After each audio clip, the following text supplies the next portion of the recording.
بسم الله الرحمن الرحيم الحمد لله والصلاة والسلام على سيدنا رسول الله وعلى آله وصحبه ومن والاه رب اشرح لي صدري ويسر لي أمري واحلل عقدة من لساني يفقه قولي أما بعد السلام عليكم ورحمة الله تعالى وبركاته. Alhamdulillah, we've gathered again virtually to study once again from the work Matharatul Qulub, the purification of hearts, from Al-Imam Muhammad Mawlud Al-Yaqubi rahmatullahi alayh. In our previous session, we were talking about the disease of Hubb ad-Dunya, love of the lower world. And today, inshallah, we're going to discuss two diseases: the disease of loving the praise of other people, Hubb al-Thana, and the disease of envy, Hasad. Now, the first of these two, loving the praise of others, is not given a lot of time and attention by the author. He only dedicates one couplet to it, and that's because he's going to touch on that theme and disease when he talks about showing off. So the first, loving the praise of others, he says about it, love of praise for what one has not accomplished is caused by desiring other than Allah the Exalted. That's all he says.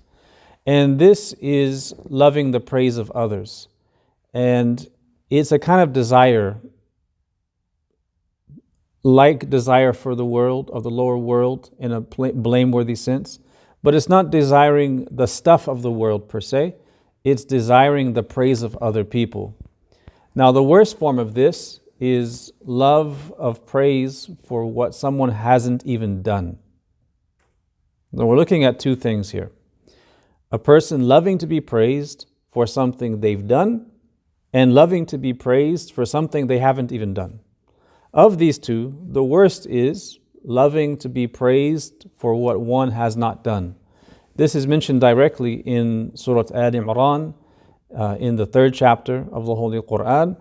Allah Ta'ala mentions those kinds of people where He says to the believers, to the ummah of the Prophet ﷺ, don't think that they are safe from the punishment in the hellfire.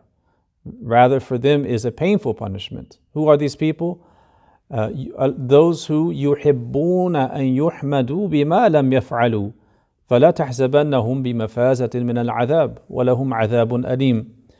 Those who love to be praised for what they have not done, he says, do not consider them to be free of, or do not consider them to be let off the hook, that they will be safe from the divine punishment. Rather, for them is a painful punishment.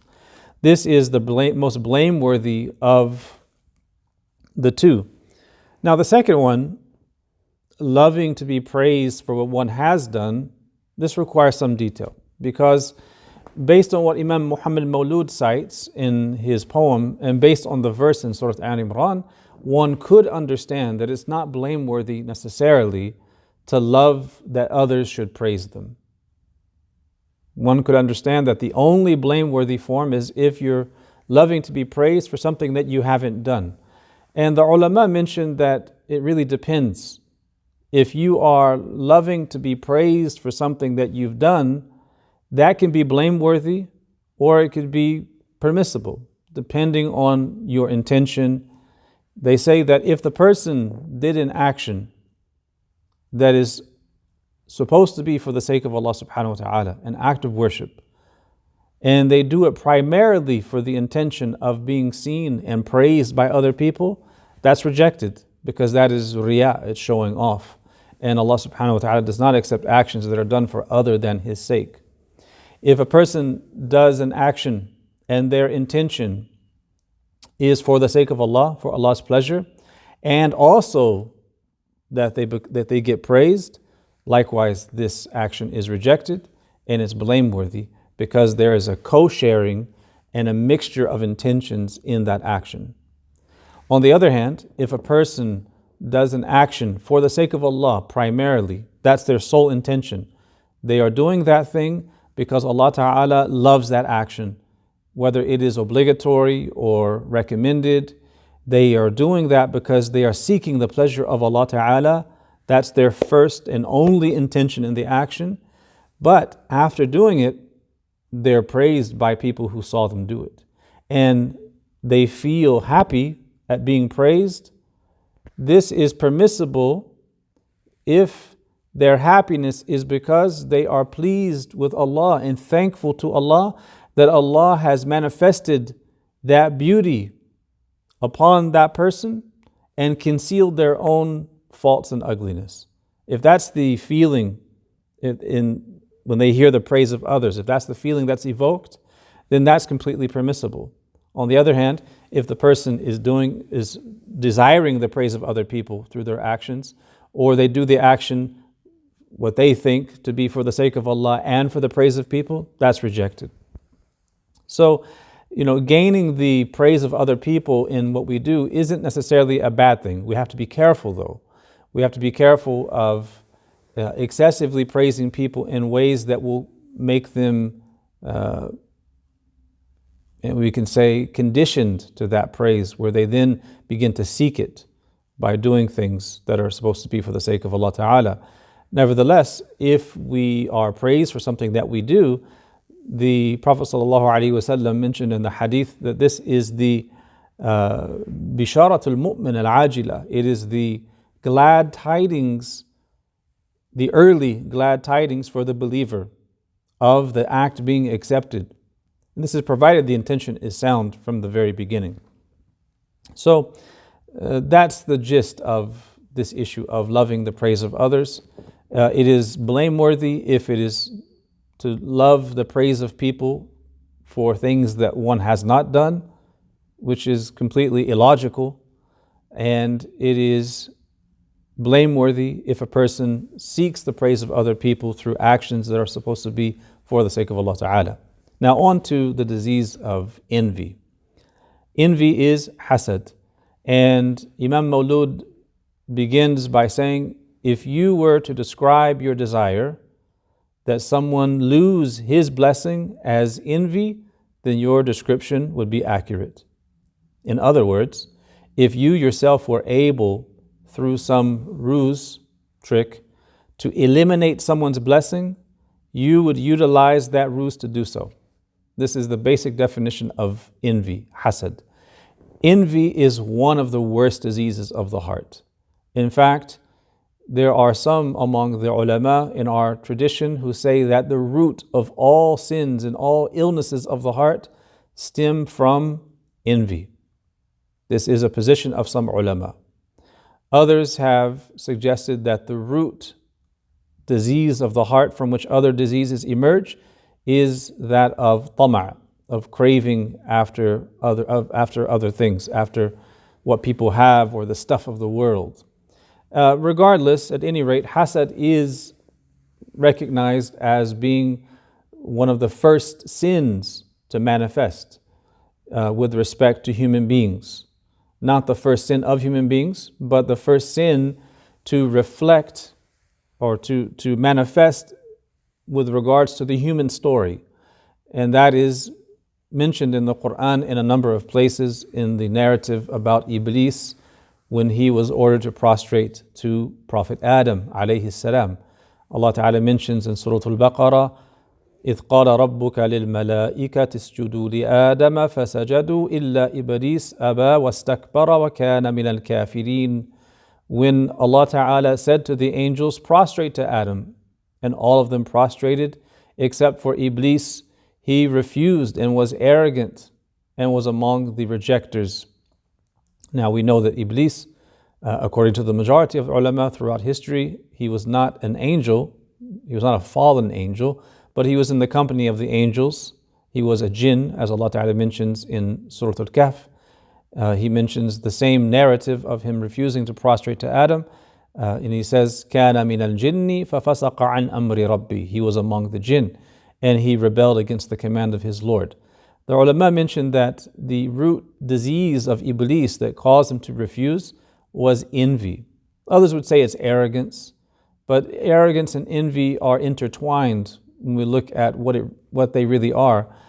He was envious that Adam alayhi salam should be honored with being the object of prostration of respect. Allah Ta'ala told the angels to prostrate to Adam ta'adhiman, out of respect and reverence. And he felt that he deserved that, and that that which is created from fire is better than that which is created from clay. So the root disease of shaitan, of Iblis, was the disease of envy.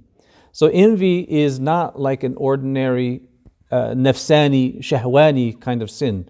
If a person has a sin that is rooted in the human nature of desire for food and sex and these things, that is what we call an animalistic kind of sin.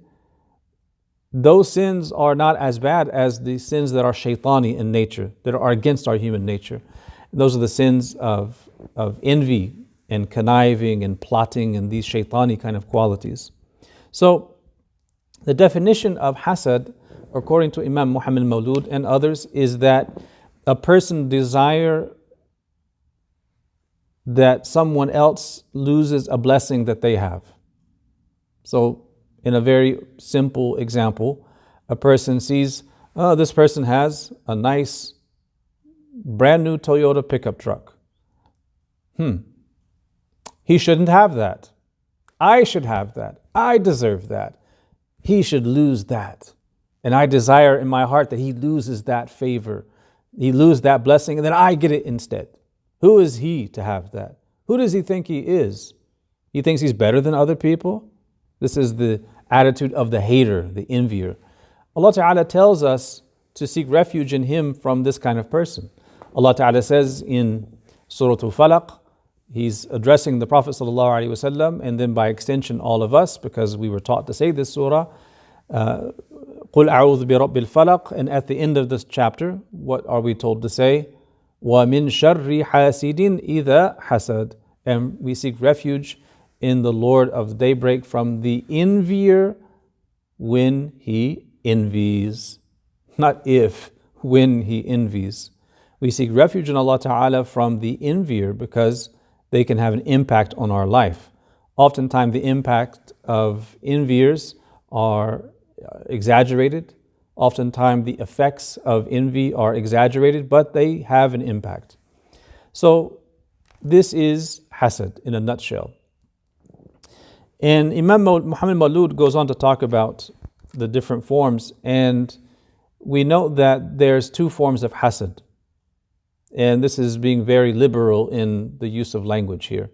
The first form, the haram form, is when you want someone to lose a blessing because you want it instead and you think that they shouldn't have it. This is a state of the heart. And it might manifest in words or actions, especially when that person's not around. It can manifest in different ways, but ultimately it is a disease of the heart, desiring that someone should lose a blessing they have. The halal form is the second type, and we don't really call that hasad. This is why I said, very liberally speaking, linguistically, we don't call it hasad. Rather, we call it the halal form of jealousy. Hasad can roughly be translated as envy or jealousy, and there's a halal jealousy and a haram jealousy.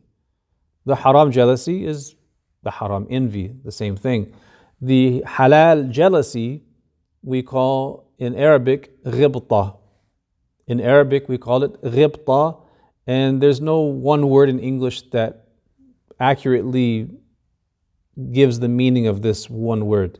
Ghibta is the halal jealousy of seeing a person with a blessing and desiring to have that same blessing without desiring that they should lose the blessing. So if we go back to the early example of the Toyota pickup truck, the person with hasad will say, who does this person think he is? He shouldn't have that, I should have that. And they're envying this person. That is haram. The halal form, the ghibta, would be seeing that person with the Toyota pickup truck or whatever car and saying, MashaAllah, that's a nice car. That's a nice pickup truck. I really like it. I'm glad that you have that. I would be interested in also getting the same model vehicle. I will look into getting the same model. I would like to have one for myself. I don't want you to lose it. I don't want you to be denied that blessing, keep it. I also want one for myself. And I'm not jealous of you for having it. This is halal. This is a ghibta. And the Prophet ﷺ mentions the ghibta, the halal form of jealousy, but he's not mentioning it in terms of worldly items. He says in the hadith that there are لا حسد إلا في اثنين. In the metaphorical sense, there's no envy except for two kinds of people. The person, رجل أتاه الله مال فينفقه في خير. The person to whom Allah has given much wealth and he spends it in good causes. And the second person is رجل أتاه الله الحكمة. The person to whom Allah has given wisdom and he disseminates it and teaches it to other people. We see a person who's memorized the entire Quran. We can have a healthy jealousy for that person and say, MashaAllah, I would like to have memorized the entire Quran too. I don't want this person to forget the Quran, to not be a hafiz, but I want to have the same thing. That's a halal form of jealousy. And this is how you have healthy competition between the believers. Allah Ta'ala says in the Quran in a couple of places how we should compete. سَابِقُوا إِلَى مَغْفِرَةٍ مِّن رَبِّكُمْ. To race to the forgiveness of your Lord. وَفِي ذَلِكَ فَلْيَتَنَافَسِ الْمُتَنَافِسُونَ. And in that, let those who compete, compete. In that competition, we don't want them to lose what they have. We want to have it as well, and we want to do better with the gift than they are, but without them losing it. This is the halal form. Now, one of the disturbing realities of hasad is that it is really self-punishment. The envious person is actually torturing themselves and earning sin and the displeasure of Allah subhanahu wa ta'ala. It's torturous in this life and it will prove torturous for them in the hereafter. This is one of the ironic and painful realities of hasad, that the person who's envying others doesn't feel good about themselves. In fact, Umar ibn Abdul Aziz, rahmatullahi alayhi, he says, I've never seen an oppressor who looks more like an oppressed person than the envier. He's always distressed and always looking out for what other people have. This person's always in a state of stress because they're envying and eyeing what others have. They're never at ease. So it is a very disturbing disease because, number one, it causes so many other illnesses to emerge. It's shaitani in its nature, and it also is a form of self-torture for the envier. Likewise, it is damaging to our iman on a very, very fundamental level. To have envy is damaging on a very fundamental level in our faith, because the envious person they're not saying it with their tongue, what we call the lisanul maqal, but they're saying it with the mute tongue of their state, the lisanul hal, meaning their way of being as they're envying people. It's making a statement. And that statement is, Allah subhanahu wa ta'ala has given this blessing to the wrong person. I deserve it, not them. Allah gave it to the wrong person. Allah ta'ala has made a mistake. Wal-'iyadhu billah. This is the unspoken state of the person who is envying others.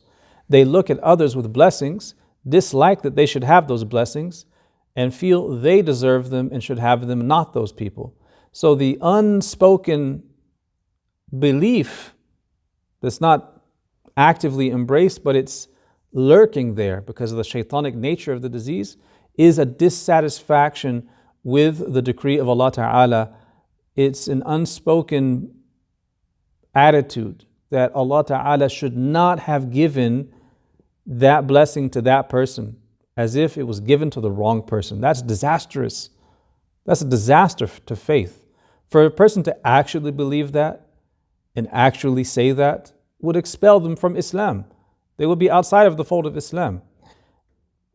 And it's not that the envier is outside of Islam, but at the root of that disease is that assumption, though unspoken, which is why envy is so dangerous and why it was the disease of Iblis that cause him to be expelled and to be cursed for all eternity. May Allah protect us. Ulama mentioned that hasad has signs. One of the signs is that the person who is envious will be angry when the envied person is around. They feel resentment when the envied person is around. They will have a tendency to backbite that person if they're not around. And if that person is not around and someone mentions something good about them, they'll find some way to bring them down, subtly or not so subtly. These are all signs that the person is envious towards that other person.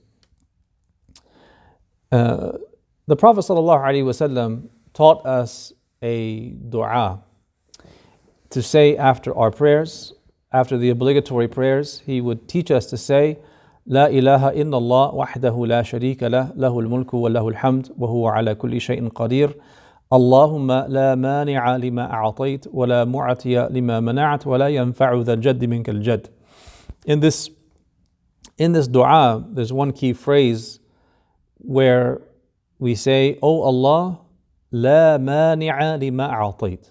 There is no one to withhold what you have given. ولا معطي لما منعت. And there's no one to give what you have withheld. This is taught to us by the Prophet ﷺ to say after all of the 5 obligatory prayers. It's a sunnah, and it reminds us of this essential reality that if a person has been given something, Allah Ta'ala is the mu'ati, He's the giver. And if a person does not have something yet, Allah Ta'ala is al-mani', He is the one who has willed to withhold that from the person. So keeping that reality in mind will be a form of protection and a reminder of who is the real giver and withholder, instead of us thinking that creation act independently, where we could then succumb to envy. Imam Muhammad Maulud says that, but if the fear of Allah, as-Samad, the eternally besought, prevents you from doing so, from being an envious person or showing envy, then you are not an envious person. This is what the proof of Islam, Al-Ghazali, expected with hope from the bounty of the possessor of majesty and generosity. In this line, Imam Muhammad Maulud is paraphrasing the words of Imam Al-Ghazali in his Ihya Ulum al-Din. Imam Al-Ghazali, referred to here as Hujjatul Islam, one of the honorific titles given to that great Imam was Hujjatul Islam, the proof of Islam. Imam Al-Ghazali said in his Ihya that if you feel a craving for what other people have and you would like to have it instead of them, but as you let these feelings percolate in you, as you roll them over inside of you and look at them, you dislike their existence in you. You don't like the fact that you feel that way. According to Imam al-Ghazali, it is hoped that this is not blameworthy and that you're not an envious person. So what he's saying is, if you feel in your heart this person has XYZ, whatever it may be, it could be a physical item, it could be maybe they're married to someone, a beautiful spouse, a beautiful wife or a handsome spouse, and I'd like to have that. If a person feels that and feel that the person shouldn't have that and they should have it instead, but in that feeling they dislike it, it arises in their heart, but they dislike that they have that feeling, according to Imam al-Ghazali, that would mean the person is not truly envious, because they're not acting on that feeling and they dislike that feeling, which means that it's closer to being a passing thought from shaitan or the ego than being an actual state of the heart. We have different types of khawatir or passing thoughts, And it's very important to learn how to distinguish them. We have passing thoughts, things that occur to us. They come and go very quickly, and we have to learn not to associate them all too closely or identify with them too closely. If a person is walking down the street and all of a sudden they get a passing thought about someone they see, I wonder what that person would be like if all of a sudden someone pushed them off on the road as a car is going down the road. These crazy thoughts the person may get if they're just walking down the street. And as soon as it comes into their mind, it leaves them, and they don't like the fact that that thought came to them. This is one of the khawatir nafsiyya or khawatir shaytaniyya, passing thoughts that come from whisperings of shaitan or from the darker aspects of the ego. But they come and go like this. We can't too closely identify with those things. Likewise, if a person has that passing feeling of envy and they dislike it in themselves, then inshallah they're not an envious person. Now, Imam Ibn Hajar al-Asqalani, he discussed the disease of hasad, and he mentions that hasad can transmutate into a different disease. He says that if a person has hasad for what someone else has, and they act on it by actively seeking to remove that blessing, this is now gone from hasad to the disease of baghi, of iniquity that we spoke about a couple of days ago. And if a person is unable to remove the blessing, then there's only two possibilities. Either they are unable to remove they don't remove the blessings, they can't because they don't have the ability, but if they could, they would. This is hasad. Or they don't remove or don't seek to remove the blessing because they have fear of Allah Ta'ala and they dislike this quality.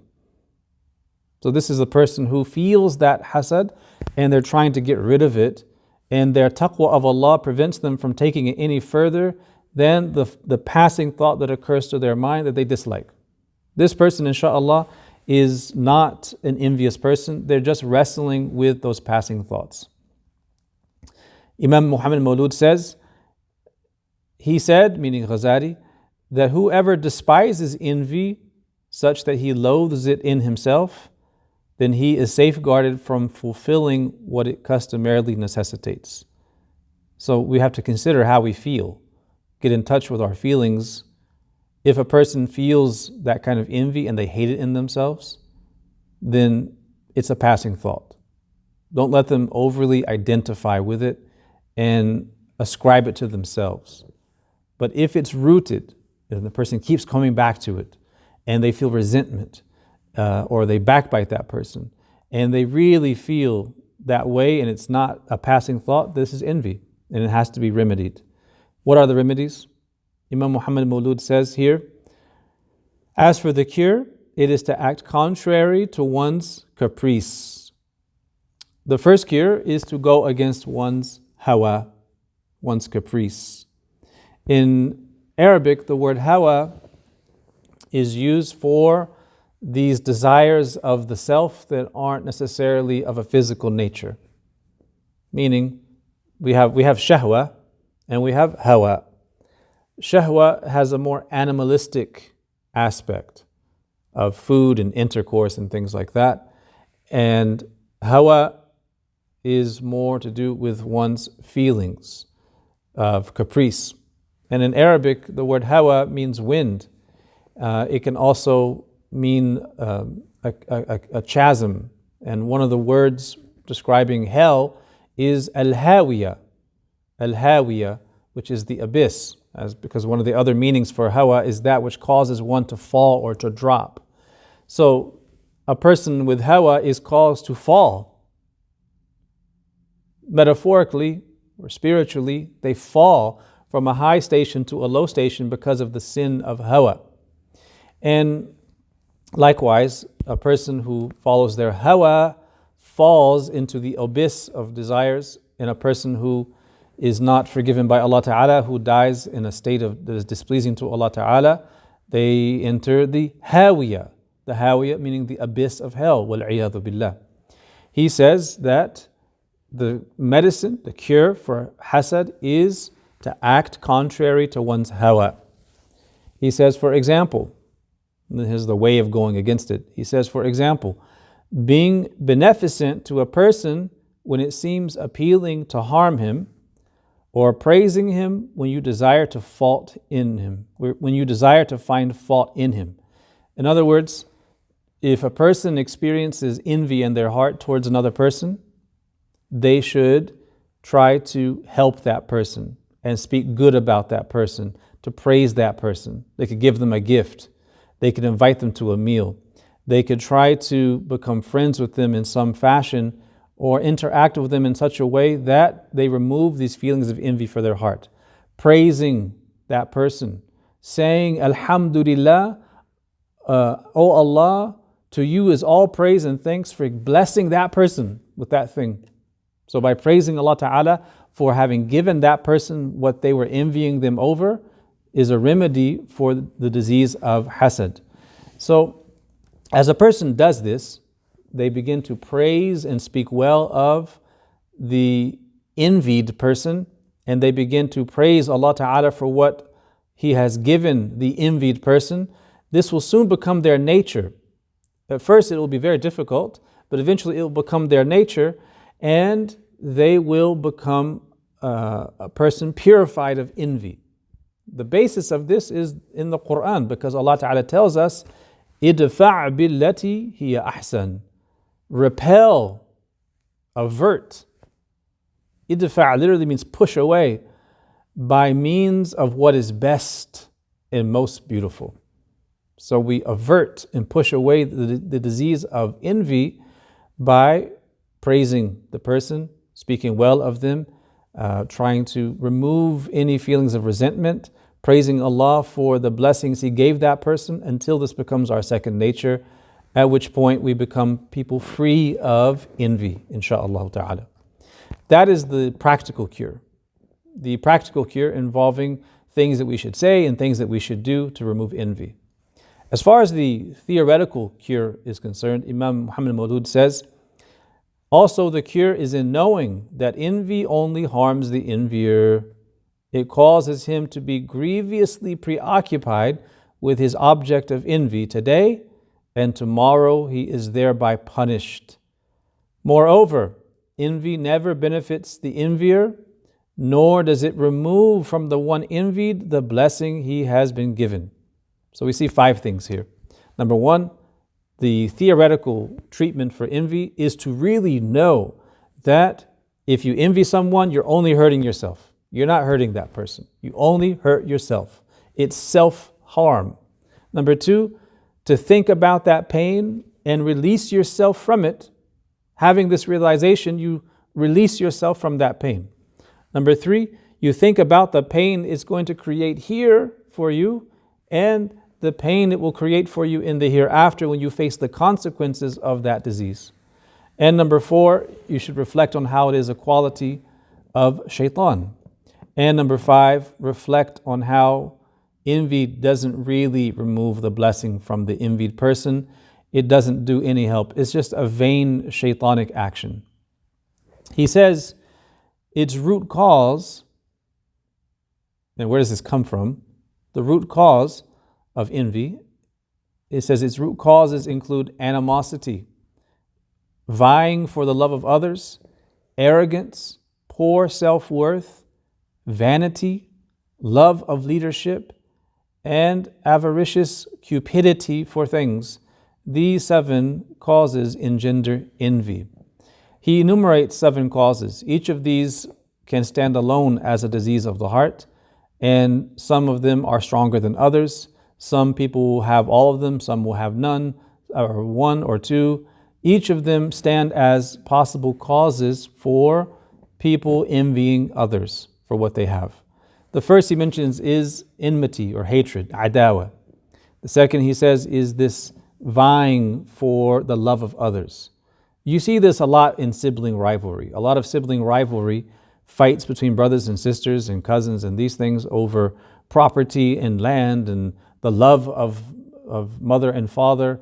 A lot of the envy will stem from that vying for love. Likewise, he says, number 3, takabbur, arrogance and pride, thinking that I am better than that person. How is it they have that thing and I don't? I'm better. I should have it. I deserve it. They don't deserve it.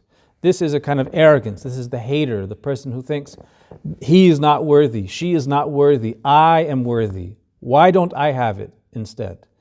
This is actually the root of much of the kufr, the disbelief and rejection of Quraysh towards Rasulullah sallallahu alayhi wa ala alihi wa sallam.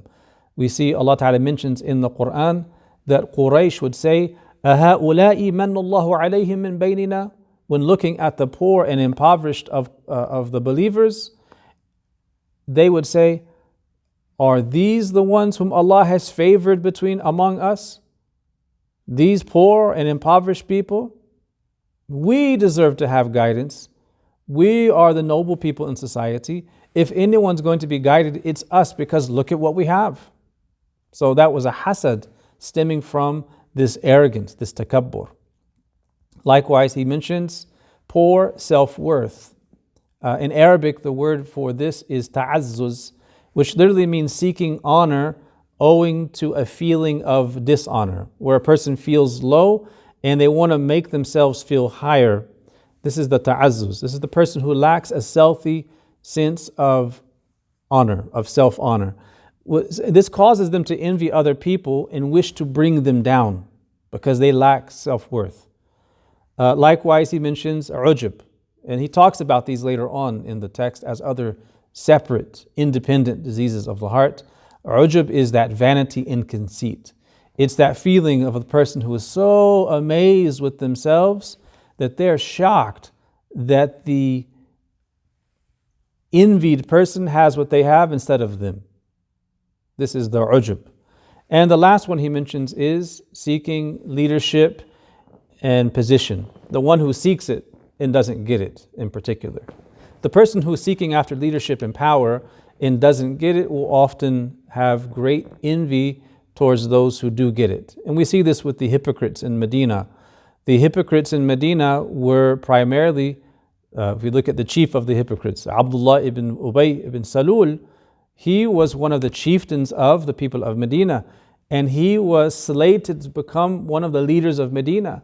But when Rasulullah sallallahu alaihi wasallam arrived with the Muhajirun to Medina and set up the society, when Yathrib became Medina al-Munawwara al-Tayyiba, they became envious because they lost this power they were seeking after when the community pledged their loyalty to Sayyidina Rasulullah sallallahu alaihi wa ala alihi wasallam. He says at the end of this section, as for a blessing that a disbeliever or corrupt Muslim has that enables them to harm others or show aggression because of it, then the malady of second wives is in such instances permissible. This line needs very brief commentary. What he's saying at the end here is that if a disbeliever, a non-Muslim, or a Muslim who is corrupt, doing major sins openly and publicly, if they have a blessing by which they harm other people and transgress against the rights of other people, it is not haram. Rather, it is permissible to wish for that blessing they have to be removed. So there's a few points here. Number one, it's not really a blessing. It's the fattening up of the cow before the slaughter, the istidraj. سَنَسْتَدْرِجُهُمْ مِنْ حَيْثُ لَا يَعْلَمُونَ وَأُمْلِي لَهُمْ إِنَّ كَيْدِي مَتِينٌ. This being given blessings that are used to transgress against the rights of others. So it's not a blessing in the absolute sense, it's figuratively speaking a blessing. It is permissible to desire that they lose that thing because they are using it to harm other people. Whether that person is a disbeliever or a Muslim who is publicly and flagrantly using it to harm other people. He says because of it, the malady of second wives is in such instances permissible. What is the malady of second wives? The malady of second wives is a euphemism for hasad, because he mentions this because co-wives in a polygamous relationship will often be envious and jealous of one another. The husband having feelings towards one, they may feel jealous of the other, and so on. And in the original Arabic, he mentions that this form of wishing for blessings to be removed is permissible, according to Mayyara, the commentator on Al-Murshid Al-Mu'in, a text in Maliki fiqh, jurisprudence, spirituality, by Ibn Ashir. This is also the position of Imam al-Ghazali, Ibn Hajar, and others. And this is the disease of hasad. We ask Allah subhanahu wa ta'ala to cure our hearts of that feeling, to remove hasad from our hearts, to see all blessings that others have as from Allah subhanahu wa ta'ala. He is al-Mu'ti. Walhamdulillahi Rabbil Alameen. وصلى الله وسلم وبارك على سيدنا محمد وعلى آله وصحبه وسلم والحمد لله رب العالمين والسلام عليكم ورحمة الله وبركاته.